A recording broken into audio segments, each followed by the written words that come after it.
Mayo pa lang. Pero nag-uumapaw ng emosyon ng mga magsesenakulo sa Barangay San Pedro Cutud sa San Fernando, Pampanga. May paalala naman ang simbahang Katolika sa mga debotong gagaya sa pagpapakasakit ni Jesucristo at magpapapako sa krus. Mula sa San Fernando, Pampanga, nakatutok live si Haji Rieta. Haji. Yes, Mel, handa na ang barangay San Pedro Cutud dito nga sa San Fernando, Pampanga para nga sa kanilang Meraldo 2014 ay yung kanilang version nga ng Semana Santa. Kahalintulad daw ng bigat ng krus na ito ang dinaranas ngayon 25 taong gulang na babaeng ito. Sa ilalim ng tirik na araw, pinasan niya ang ilang oras ang krus para sa asawang may sakit. Pinagpipray ko lang po na gumaling. Hindi ho ba kayo nahihirapan sa bigat ng krus? Anda po akong magsakripisyo para po gumaling. Para sa panata niyo na. Dito sa Barangay San Pedro Cutud, kung saan ipapako ang ilang namamanata para sa Mareldo o ang bersyon ng mga Kapampangan sa Semana Santa, handa na. May mga tolda na halos sa buong paligid ng nasa 2 hektaryang lote. Todo ensayo na rin ang ilang kasali para sa senakulo. Ang ilan, buhos ang emosyon. Actually, ito po yung first time ko na sumali dito.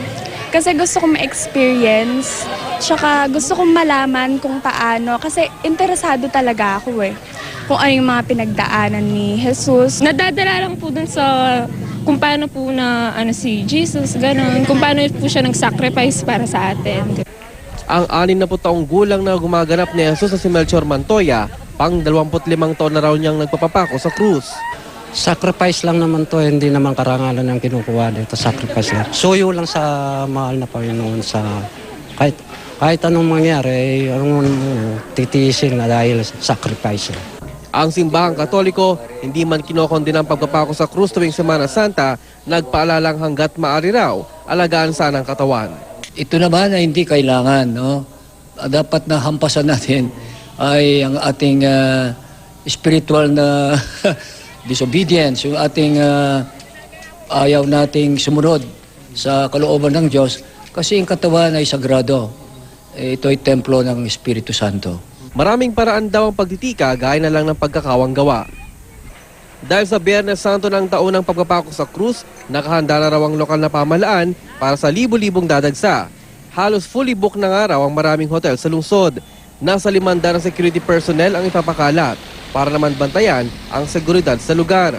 May help desk na rin ang LTO Region 3 upang magmando sa inaasang pagbigat ng daloy ng trapiko papasok dito sa San Fernando.